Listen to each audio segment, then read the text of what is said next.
committed $120 million, while the United States offered $96 million. Canada also pledged a sum of $13 million. In Europe, Germany and Sweden led by pledging $20 million each to AFISMA, while Stockholm also committed another $9 million for aid. The Kingdom of Bahrain also pledged a sum of $10 million. Participants during the 28th Ordinary Session of the African Union Summit in Addis Ababa, Ethiopia, agreed to continue to work together to mobilize further resources for humanitarian assistance in Mali. Meanwhile, thousands of African soldiers have been deployed to the war-torn West African nation, in addition to the French troops fighting against the Islamic insurgents.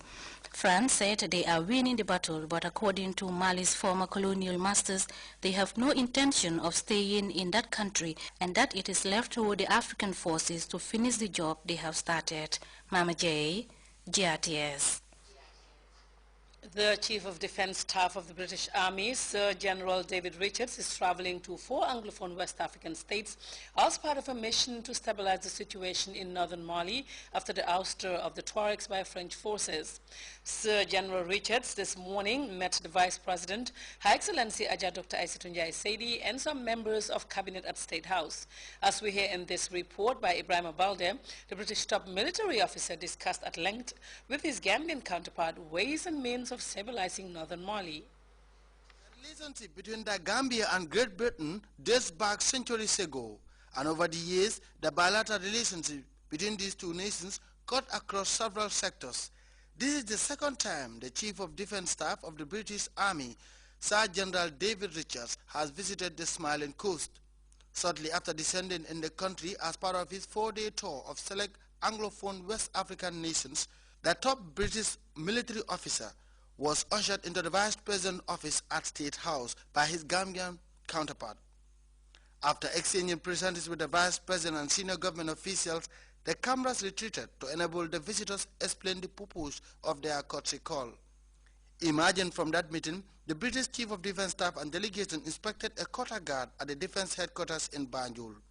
A lunch was organized at the Caraba Beach Hotel by the Gambia government in honor of the visitors, which was attended by the Chief of Defence Staff of the Gambia Armed Forces, Lieutenant General Usman Baji, and other military officers.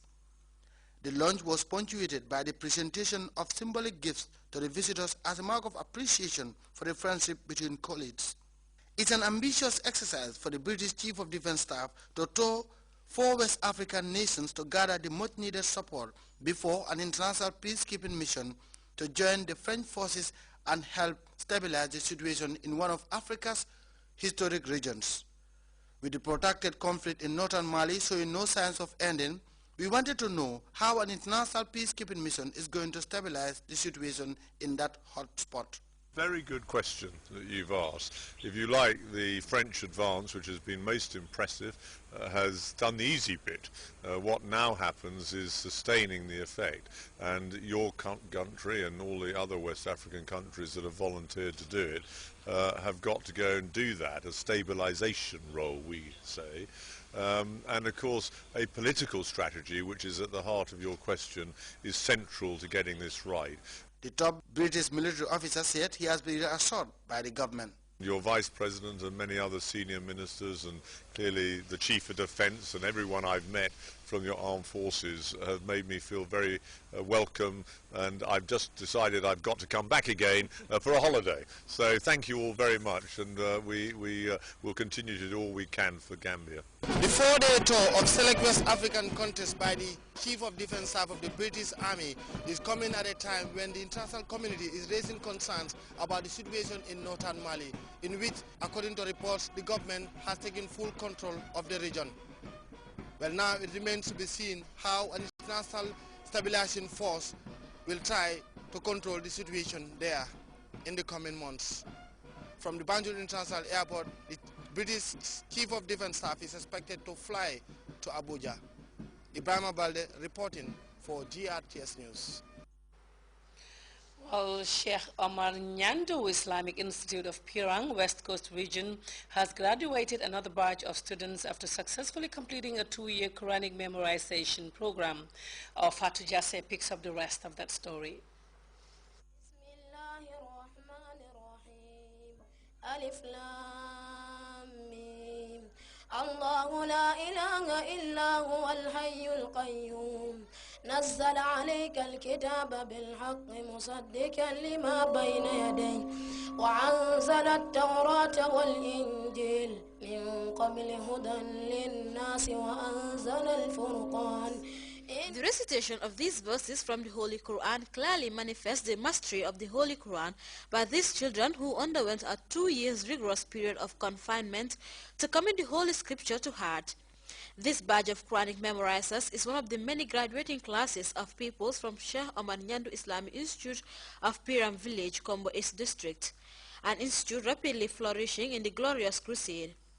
The school, according to officials, has graduated many batches of students, all of whom commit the Holy Quran into memory.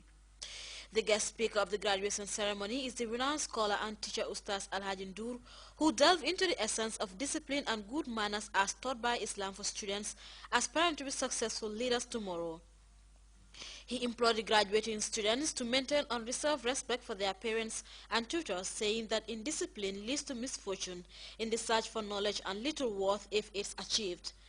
Ndur gave scenario upon scenario from the Sunnah of the Prophet and other scholars in Islam in conveying the relevance of discipline and good manners for a Muslim, pointing out that the brains behind the spread of Islam in any society are its youth.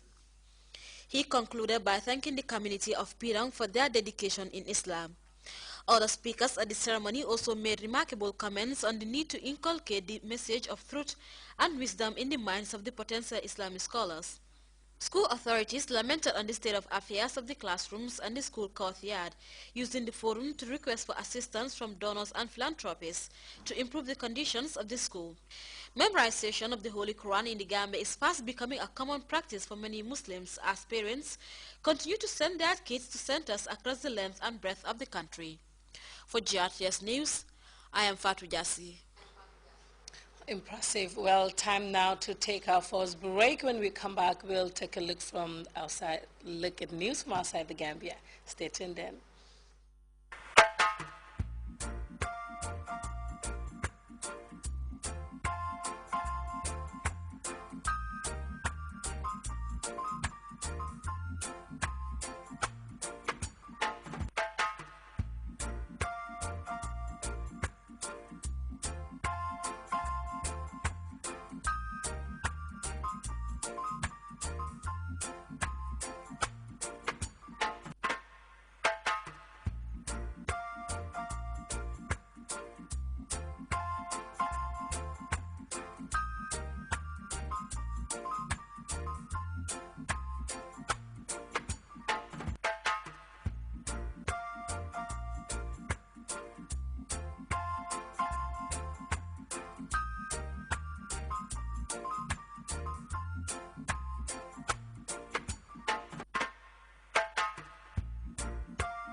Lucozade Energy, energizing Gambia.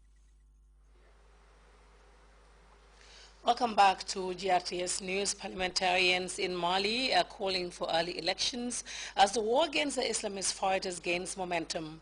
Interim President Jankunda Traoré, for his part, proposed the 31st of July this year as the date for the presidential ballot.